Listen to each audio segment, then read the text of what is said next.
No chemicals or preservatives, just 100% honest to goodness hickory smoked meat. Let's put another shrimp on the barbie. Boy, some chicken wings have really hit the spot. You ain't got no better food, like some chicken wings, some baby back ribs, some fries or something? It's just two guys talking, am I right? We're just talking.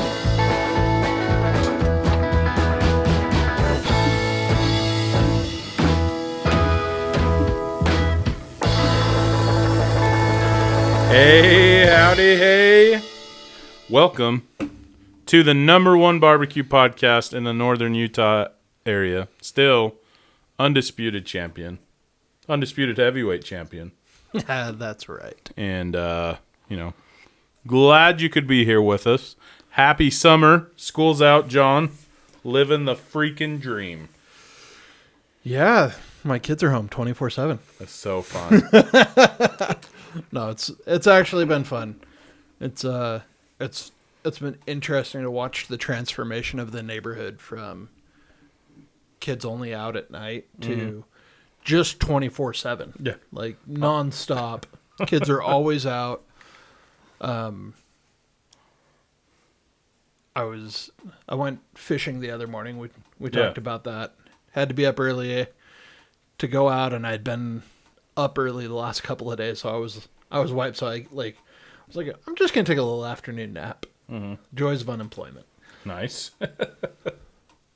So, in the 45 minutes I was trying to take a nap, like 4 different people knocked on the door, and I was like, what is going on here? Every time the dogs went crazy.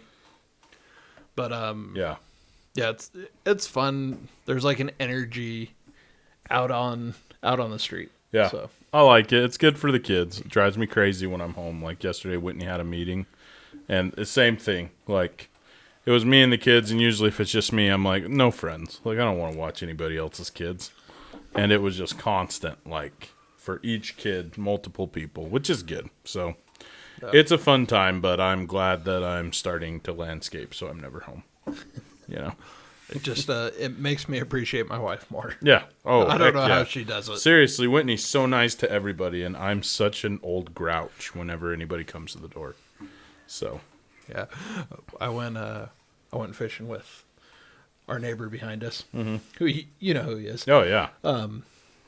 And the night before, I was like getting my stuff ready, and I've got this buoy hat that Haley hates it. She just hates. She hates this big floppy hat I put on. And she's like, "Yep, it's official. You are an old man going fishing with your buddy now. Like, just you old men have fun. You have transitioned." So that's what I'm talking about. I am absolutely the grumpy old man in the neighborhood, I think. True that. So you don't have to agree with me quite so fast. Well, I mean, I'm right there with you, dude.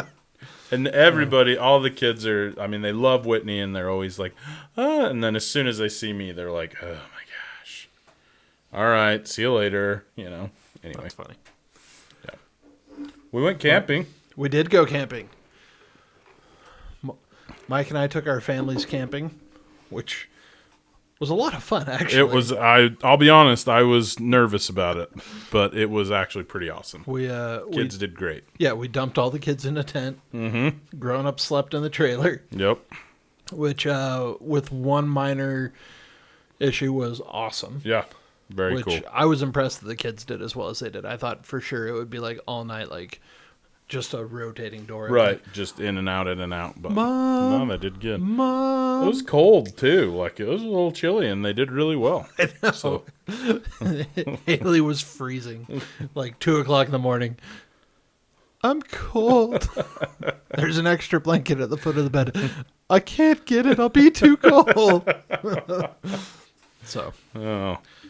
Good times. It is good to know that I'm still needed. Yeah, there you go. I am not obsolete. I can get blankets in the middle of the night. Heck yeah, man. Usually it's for crappy jobs, but our wives like to let us know that they need us sometimes. Every once Even in a though while. realistically they probably don't. They could probably do much better without us, but yeah, they're good to us.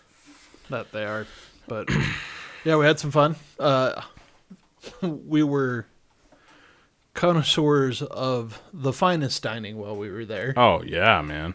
Roasting weenies over the fire. The kids loved it. It was awesome.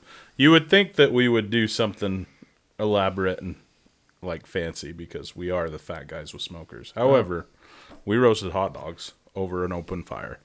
And it was great. It was so good. And I think that's one of the things that like we forget a lot of the time is simple's okay. Yeah. And simple's a lot of fun. We don't need to spend hours prepping for a meal that the kids, I mean, are just going to have a blast cooking their own hot dogs. And yeah. Yeah. I guess we should talk about, we did have to make a run back to the house. We did. Because I did spend hours prepping. Yes. How was that? Tell us about that. I cooked 61 pounds of Packer briskets. Snap. Had 4 briskets that I was cooking for an event that weekend that it's a group called Little Lambs, which it's super cool. This started out with some of our neighbors. They were trying to, provide care packages for kids that were being placed into foster situations because when DCFS shows up, like kids can't take anything. They don't take blankets. They don't take toys. They just go. I didn't know that. Well, yeah, it makes sense. They're trying to get them out of a bad situation usually. Get them out, but it also turns into like a property thing of like, who does it belong to, and like all of the like. Gosh dang it! It's just such a terrible situation. They were trying to find a way to help make it a little better. Mm-hmm. This was, I don't know, 10 years ago maybe, that they started this nonprofit trying to provide comfort kits. Mm-hmm. And from there, and it was just supposed to be like Cache County, maybe if they had the ability, they'd go into Weber County. Mm-hmm. Last time I was talking to Ted, he's one of the founders and chair.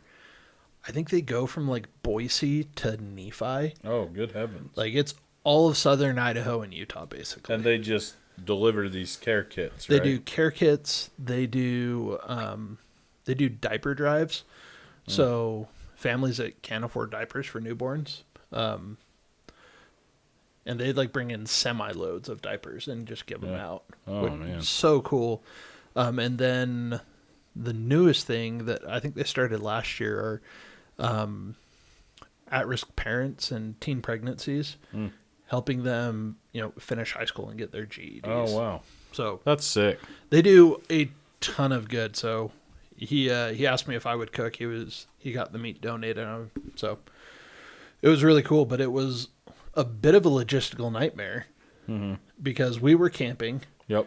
Which we're like 15 minutes from the house. It wasn't a big deal. It was awesome, actually. Whitney came home in the middle of the night and slept at home, so cheater. Well, it was Hallie's fault. I was going to say, Hallie's knees hurt. It's true. It was fake. I think that was my favorite quote of the whole night. Your knee hurts? Yeah, right here. That's your ankle. That's your ankle. Oh, shoot. Anyway, we had to run home. We had to run home, get them started, and then but we had to be back before 10, before the park locked us out. We made it with like literally 5 minutes. 5 minutes to spare. There may or may not have been a MAV run in the middle of all of that. Indeed, there was. No regrets. None. Not one. Nope. But I started them earlier, which meant they would have gone... I would have needed to wrap them earlier than I normally do. Mm-hmm. So I was trying to figure out how to wrap them without having... But I didn't want to have to get up at, 6 a.m. or 5 a.m. and go wrap them and then come back in. And right. So I just let them ride. We went at... no wrapping. I didn't wrap them at all. Oh, okay. I went at 200 degrees with the super smoke turned on the Traeger. Mm-hmm. And they were anywhere between 15 and 17 hours between the four of them. Some of them went a little longer than others did. Yeah. But they were great. Like, so easy, so low stress. That's awesome. Yeah. And, I mean, we took a picture. Did you post that picture? I didn't. I've got the picture. Because I was there when we put them on, and I tell you what do you have, an Ironwood XL?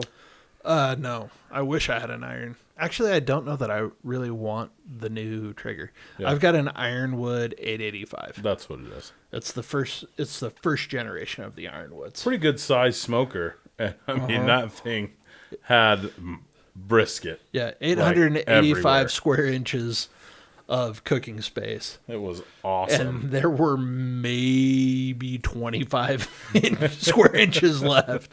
It was packed. And also, how did the meter perform? I was gonna say. I guess we need to talk about this. I've been talking about meter for a while, and I've had just the meter plus the single probe. For Father's Day, Haley pulled the trigger for me and got me the meter block. Yeah. Which they were on sale for $199. Mike was there. He waffled back and forth. I did. When he went to pull the trigger, they were up $50. Yeah, I was pissed. But then they dropped again. Yeah, mine got here today. So, Yes. yeah. You have converted me. I'm pretty excited. But it was super cool.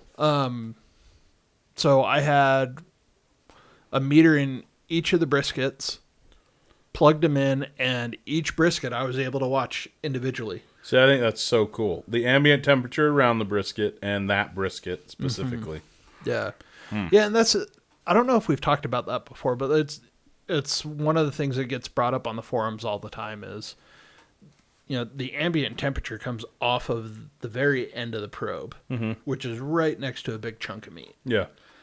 And the ambient temperature for the grill is normally off to one side or the other, typically away from most things. Right. And often in one of the hottest parts of the grill. Yeah. So everyone's like, well, why is this so low? And it's like, because it's got a giant freaking heat sink right next to it. Like, it's not going to be perfect. But I was impressed.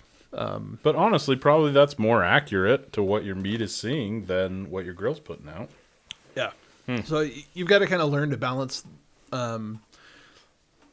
those couple of things. But, man, it was great being able to just sit there and watch it. Yeah. I love that it's Wi-Fi connected, so I don't have to do my hokey, let's use an iPad as a, network bridge and bounce it up. But I'm excited.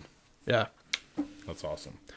Yeah, you need to pull yours out and get it charging. Yeah, it is charging currently. So I'm going to have to do something this weekend maybe and see if we can break out the offset maybe and do something cool. I was going to say, I've got a pork shoulder I was going to cook tomorrow, but nice. I'll let you take the pork shoulder if you want it. Well, I mean, we'll see. I don't know what I'm going to do. I'm excited. So, would you use a meter for ribs? I don't had really ever check them.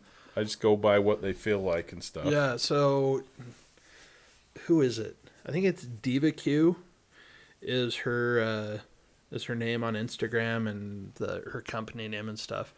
She talks all the time about temping ribs and cooking them to 203, 205, and that's when you know that they're done. Interesting. Ribs are the one piece of meat.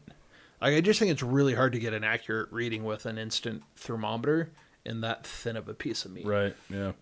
So I have always looked at the bones to see how far the meat is pulled back off them. And then I use a toothpick on the back. And if you could use your instant read, but just looking for that buttery tenderness. Yeah. So I've never temped ribs, and the meter probe is big enough. I don't know that you could. Yeah, I don't think it would work. But everything else, I used it on a turkey. I did a chuck roast on Sunday. Made a shredded beef barbecue sandwiches.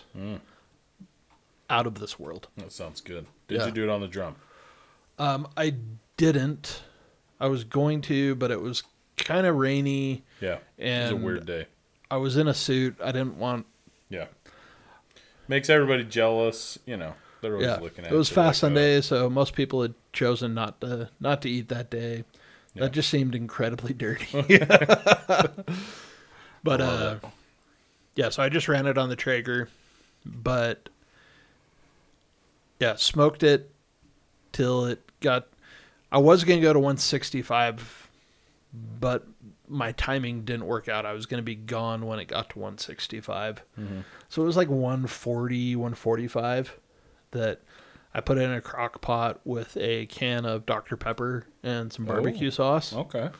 And then put a lid on it, basically braised it up to 200. Oh. Took the lid off of it for the last hour, shredded it, and then served it on croissants. Croissant. I love Man, Costco croissants. I love those things. I've heard that. I've heard that They really are good. stupid good. So, did those with French's fried onions.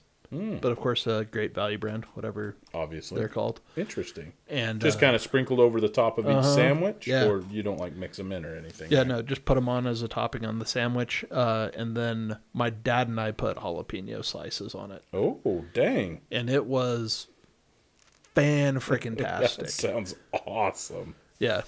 That They- probably feed a lot of people, too. Oh, yeah. I did it. So I had a Costco pack, and I do this every time I do a shredded beef sandwich or something. I always get so worried because, like, as a roast, like, we would have freaking pounded those 2 pieces of chuck roast. It was like 5.5 pounds. Like, I know we would have finished that as a family. Yeah. So I cooked both of them, thinking like, oh man, like, I hope this is enough meat. And we had tons left over. Because you're shredding it, putting it on a bun, Yeah. goes a little further. Yeah. That makes sense. I could have been a better friend and brought you some, but I Yeah, what the didn't. heck? Yeah, that's cool. Every time you go to bring me something, I'm not there. So Yeah, that's the other piece. I didn't Yeah. want to deal with that heartache. that's fair. But I think it's from Bridesmaids. But have you seen the meme of Melissa McCarthy? That she's in the bathroom. Yes. That is It's coming the out of me funniest like scene lava. I have ever seen in my life. Every time I watch it, I'm like doubled over. Like, oh my god! I've never seen the movie. It's not probably a very good movie, but that scene is so funny. Anyway, so we've got this like this running joke in the house. When I was growing up, part of the time we lived in El Paso. That's where I was born. Then we also lived in San Diego. So and my dad worked in a factory across the border. He ran maquilas. Across the border, like in Mexico? Oh, I didn't know that. Yeah, so Right on. he got a start right out of college at GM in Juarez. And then when we were in San Diego, I think he worked for 2 different companies, but one of them was Intermatic, that they make like pagoda lighting and stuff for gardens. But it was like, it's this running joke that like when people go to Mexico, they always are like, oh, take me to eat the spicy food. Take me to eat the spicy food. I want the spiciest food you can get me. It's like, all right, man. And afterwards, the joke, we always made this joke like that we would take him to go get ice cream. And they'd be like, well, what's the ice cream for? I don't understand it.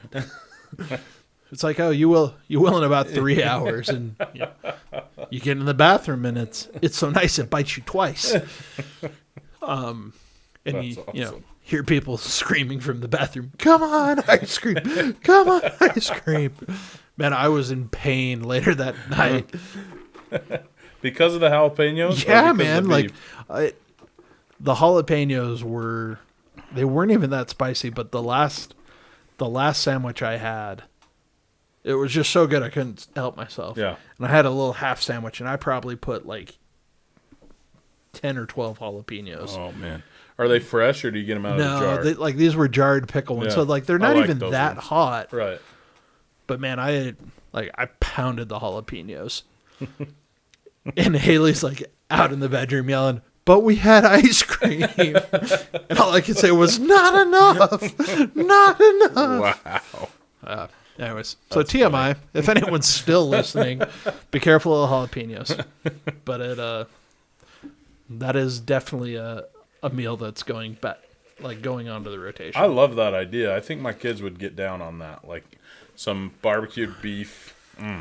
Well, and then, I mean, we had a ton of leftovers even after we gorged ourselves.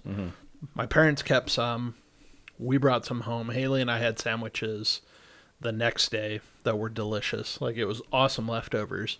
But we were talking about all the other things you could do with it. Like, back to leftovers being the best thing. Obviously. Like, you can have more.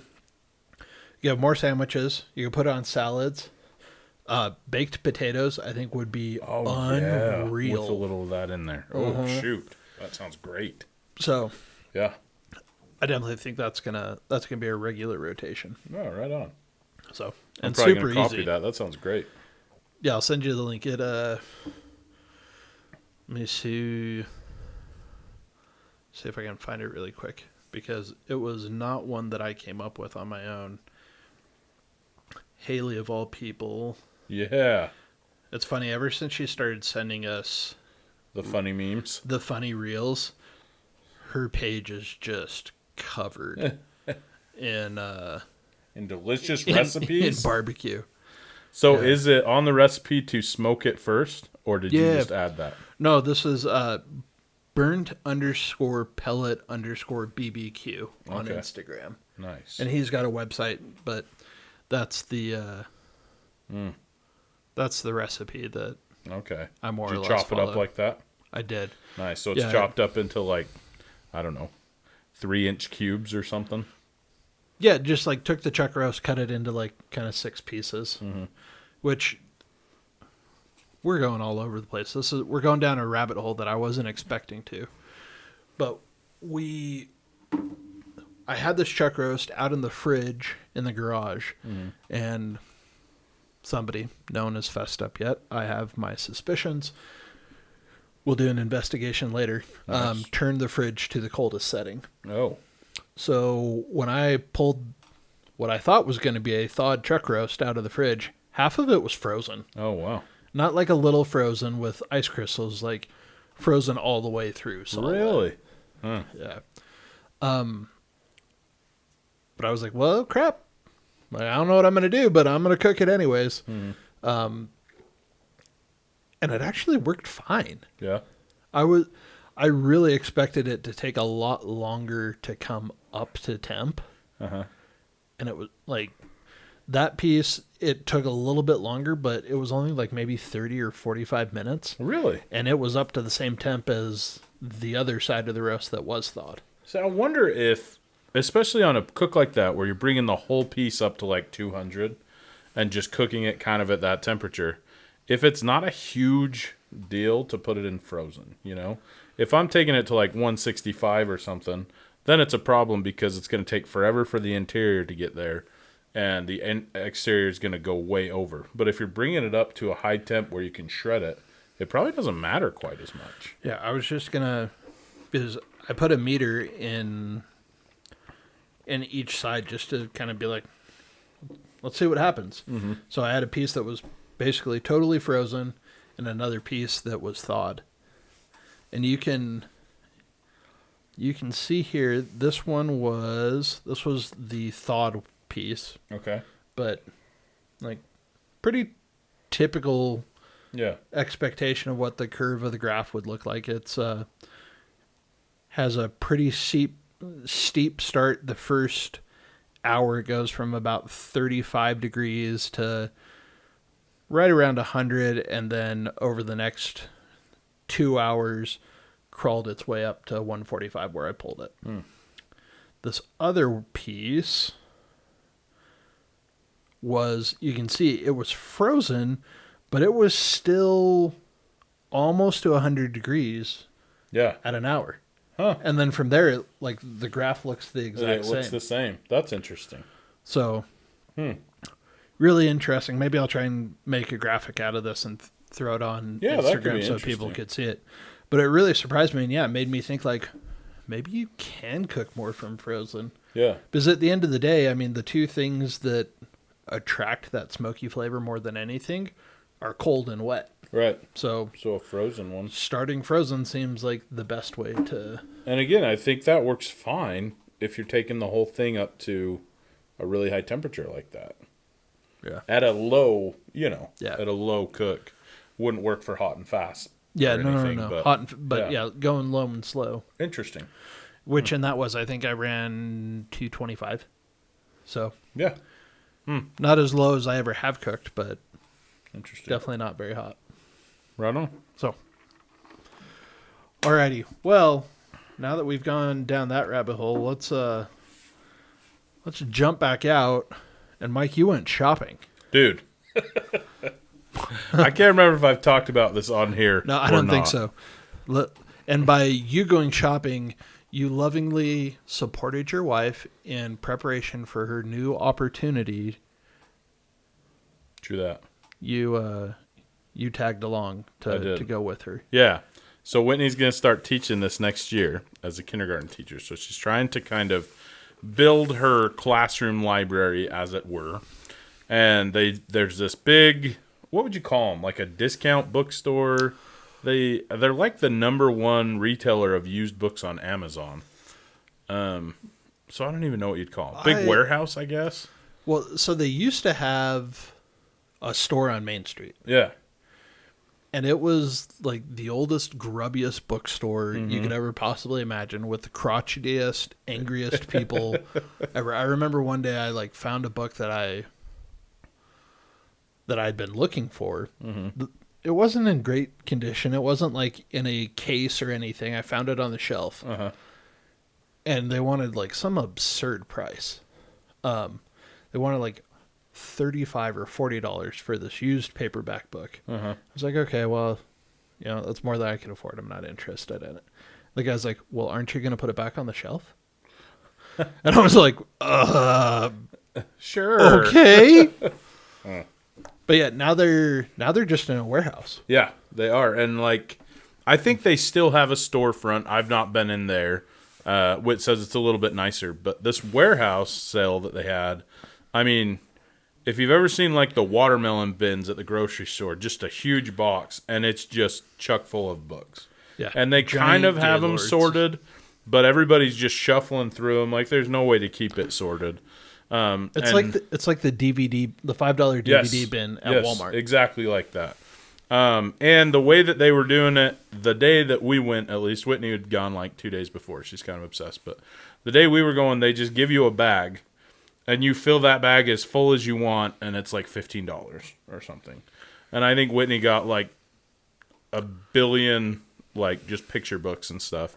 But I was kind of digging through just to see, because they've got all kinds of interesting stuff. I think they just clear out the DIs and all the donated bookstores that they can't sell and just put them in there. But I found these 2 barbecue books from early on in America's history. And by that, I mean the 70s and 80s. So this one that I have is 1977. John, I think yours is 84, if I remember right. It's in Roman numerals, so I had to look it up. 1980. 1980. So I guess we're pretty much the same. So mine is a Better Homes and Gardens all-time favorite barbecue recipes. Yours, I think, is Ideals or something. Yep. Ideals, Grills, and Barbecue Cooking. Yeah. So anyway, I mean, really interesting stuff. For example, we were talking about this before. A lot of the grilling and stuff, it is just time. There's no cook it to this temperature. And maybe there wasn't a huge availability of meat thermometers, but I think there should be. Yeah. But everything is just time. Cook to this time. Grilling table, beef cuts, and they have different thicknesses, which I think is actually pretty sophisticated. But I like it. For an 1.5-inch thick cut, it says rare is 10 to 15 minutes, medium is 14 to 18 minutes, and well done is 18 to 25 minutes. Yeah. And I'm trying to figure out what the ideal temperature is for those times. Well, that's the other thing. Because the way that they find the temperature, because I think charcoal was huge. I mean, they talk, as you're reading through it, you can see gas grills, I think, were just starting to hit the market. And it was oh, that's kind of neat. But I think a lot of charcoal was going on. But it just says to find temperature, you just hold your hand over the coals, palm down about 4 inches above, and then you count how long you can hold your hand there before it gets too hot. Yeah. If you can't do more than 3 Mississippi, it's hot. Yes, exactly. Like 2 seconds, hot. 3 seconds, medium hot. 4 seconds, medium. And then 5 or 6 seconds, slow coals is what mine says. I just thought that was kind of cool because I think that's just how it was. Like when you barbecued, that's what you used. And the number one grill that they talk about is a brazier grill. Have you ever heard that term? A brazier? Yeah, like maybe mine doesn't have it. Maybe it was yours that I was looking in, but it talks about types of cookers. But yeah, I don't even know if I'm saying it right because I've asked a bunch of people and they don't even know what it's called, or they've never heard of it. But it seems to me like a shallower charcoal grill, kind of like a Weber kettle. Like this is a picture of it right here, just kind of a shallow bed of charcoals, which I've seen. I've just never heard it called that. Yeah, but and both of these books just kind of. It's even. Oh, there it is right there. It's more shallow than a Weber grill is. Yeah, I think so. Brazier. No. Lightweight, inexpensive, and easy to use. That was the most popular grill on the market in '77. So, anyway, I do love that one of the things they talk about in here is my favorite, like, pro tip is tinfoil, man. Yeah. Put the tinfoil down. It makes cleanup way easier. Yes. Both of these, I think, have a way to make a drip pan. Yeah, they were all about the aluminum foil. Mm-hmm. To include, this is what I loved about my book. Uh-huh. It has an entire section. Let's see. What packet meals. Yeah, I think it's called packet meals. Yeah. There's a whole section of this cookbook dedicated to packet meals, a.k.a. tinfoil dinners. Tin dins. That's pretty awesome. Shows you how to fold it. Shows you how to... Yep. Mm-hmm. Pretty cool. Anyway, I thought it'd be cool if we could go over some of the recipes. We're getting a little lower on time, so maybe each of us just take one. Do you think? Yeah. Oh, but now what to pick? I know. I had a bunch that I was thinking, and now I don't want to waste it. Well, you take two. You've had more time looking at this than I have. want you to think about. And while you're trying to decide, I'll maybe just call out one of the things that I think is so cool about the recipes here. They're super basic. Yes. It is not a, like, go get this and get this and get this. It is... Here's the leg of lamb recipe. 1 leg of lamb, about 8 pounds, salt, pepper, 2 cloves of garlic cut into slivers. That's all the ingredients there are. Like, and they're all like grilled smoked ham. You've got your ham, apple cider, brown sugar, mustard, cloves. Yeah. Like it. Well, that's the thing. There's not a lot of stuff that it's like, oh, of course I don't have tarragon. I guess I'll run get it. Like, I think all of this stuff was stuff that they just had in their fridge. Grilled lemon chicken. Lemon, butter, crushed thyme, and hot sauce. Yeah.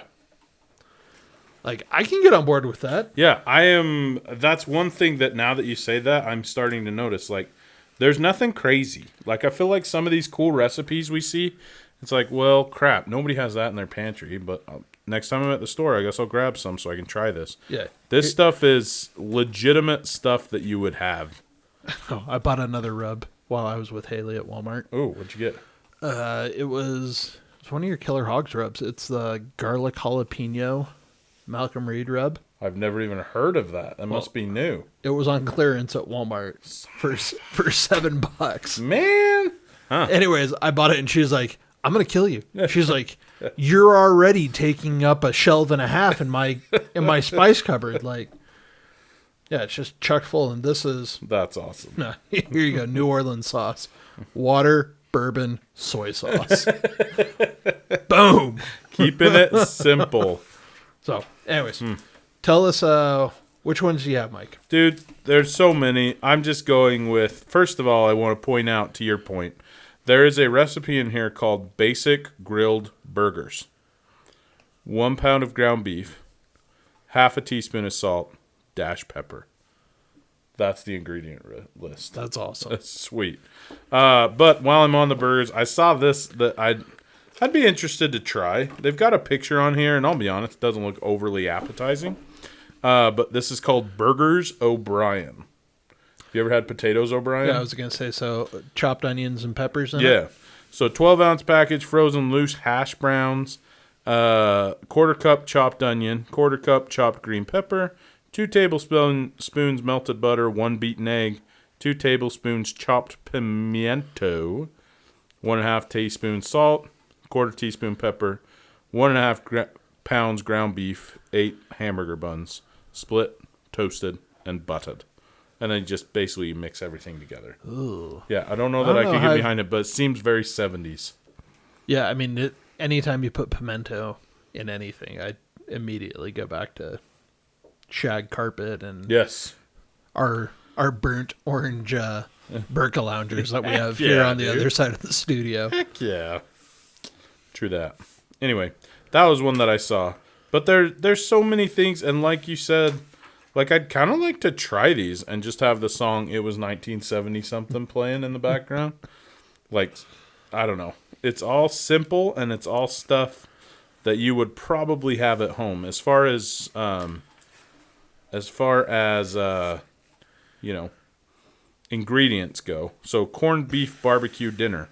Ooh. 3-pound piece corned beef, 6 medium baking potatoes, butter margarine, sugar vinegar, prepared mustard. I love how many references to margarine there are in Right? this. And powdered milk.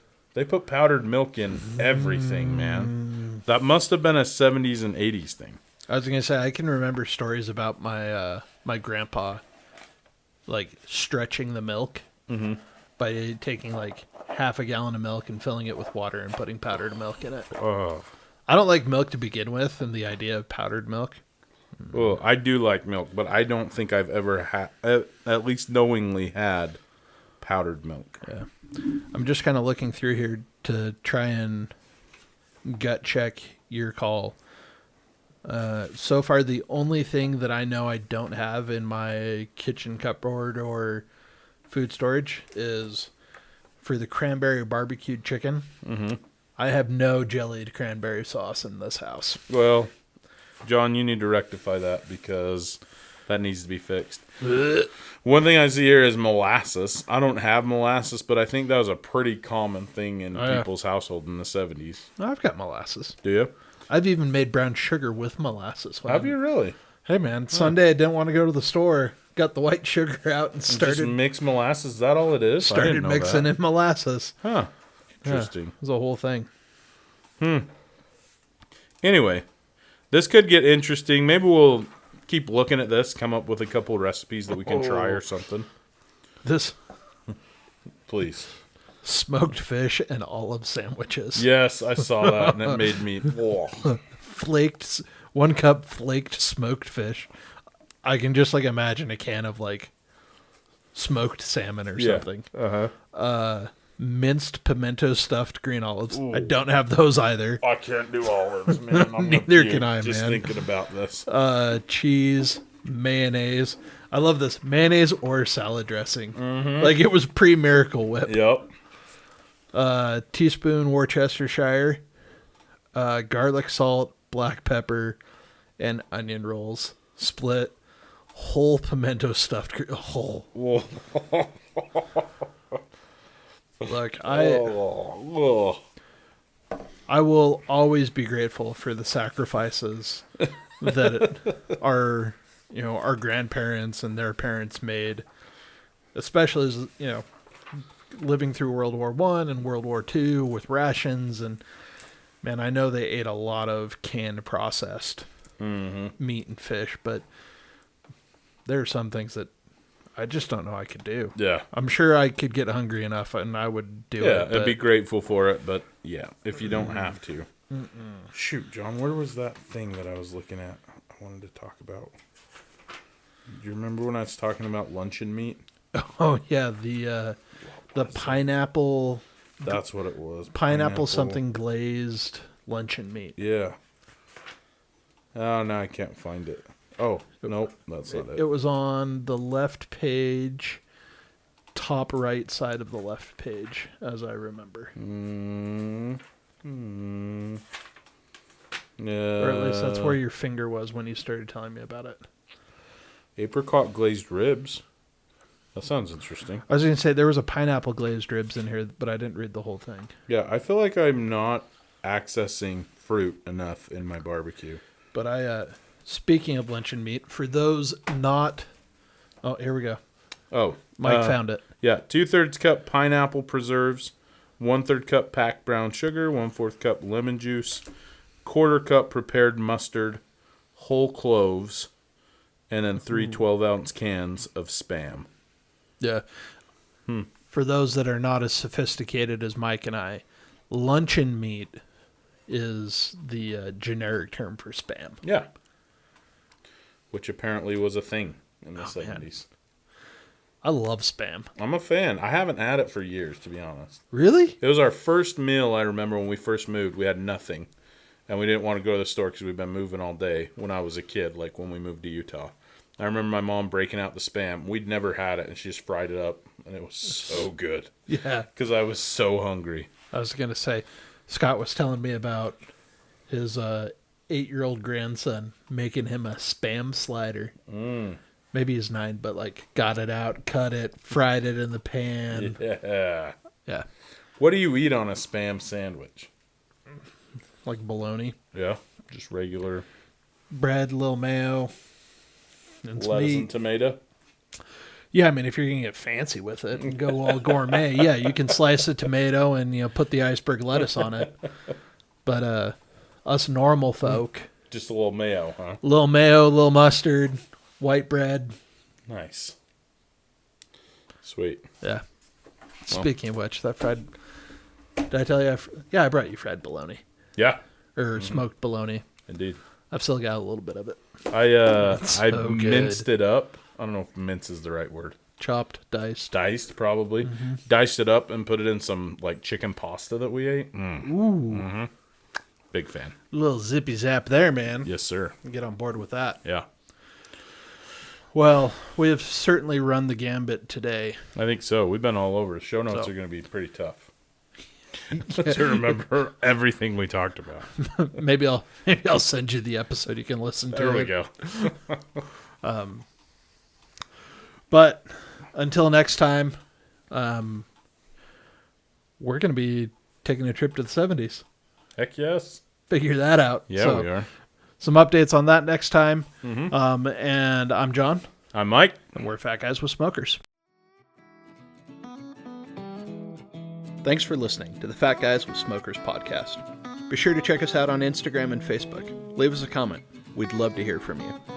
Be sure to subscribe so you don't forget to tune in for even more nonsense from a couple of Fat Guys with Smokers.